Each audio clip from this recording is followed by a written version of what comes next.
Hey everybody, Dan Ward here, and welcome to this Innovation Toolkit lightning round. Today, we're going to talk about one of the most popular and powerful tools in the Innovation Toolkit, the Lotus Blossom.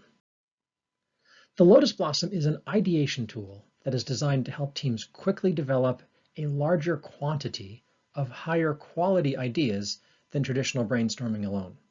So instead of sitting around trying to come up with ideas in an unstructured way, the Lotus Blossom uses this 9x9 grid of colored squares to document a brainstorming discussion and to assemble everyone's ideas into a visual artifact that is organized, binned, and sorted. As you can see, the grid is divided into 3x3 subgrids. We call those blossoms, and they each have their own color. The individual squares that make up each blossom are referred to as petals. So we might direct the group's attention to the blue blossom in the upper left corner and ask about the middle petal on the left column. We're talking about this one here. Were you able to follow along when I said blue blossom, middle petal on the left side? Great. Okay, to use the Lotus Blossom, we begin in the very center, and we write the topic of our session here. Then, in the 8 petals that make up the central blossom, we write 8 facets or 8 ideas that are related to the central topic. Each petal from the central blossom then becomes the central petal for the blossoms around the edge, and the group then comes up with 8 ideas related to that thing.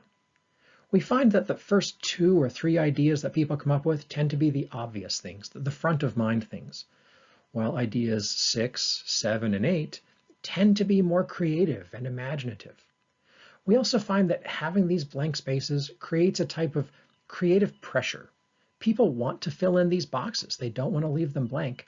And so we stretch ourselves and we think of things we wouldn't have thought of otherwise because we kept going rather than stopping at 3. So let's do a quick example. Let's say we want to explore ideas around helping people get healthier.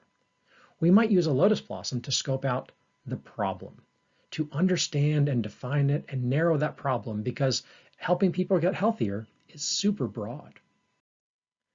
If we want to use a Lotus Blossom to brainstorm around the problem of help people get healthier, we might develop a list of possible groups to focus on.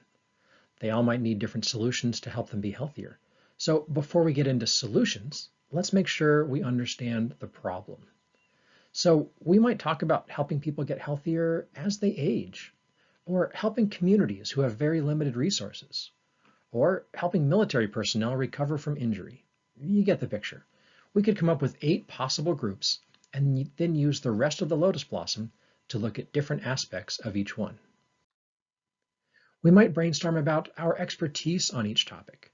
Do we have experts on healthy aging? Or what about the scale of it? How big is this community? Where are they located? We might talk about the scope. How critical is the need? We might talk about who else is doing this work and might partner with us. And we'll keep exploring different facets of each potential problem area until we've got 8 ideas related to each one. Of course, we can add more and overflow beyond the original 8 boxes. You'll see an example of that in a moment. When it's done, we'll have a better understanding of the scope of the problem. Or maybe we already have a problem that's well framed. Let's say we're working to improve health in communities with very limited resources. In that case, we can use the Lotus Blossom to explore solutions.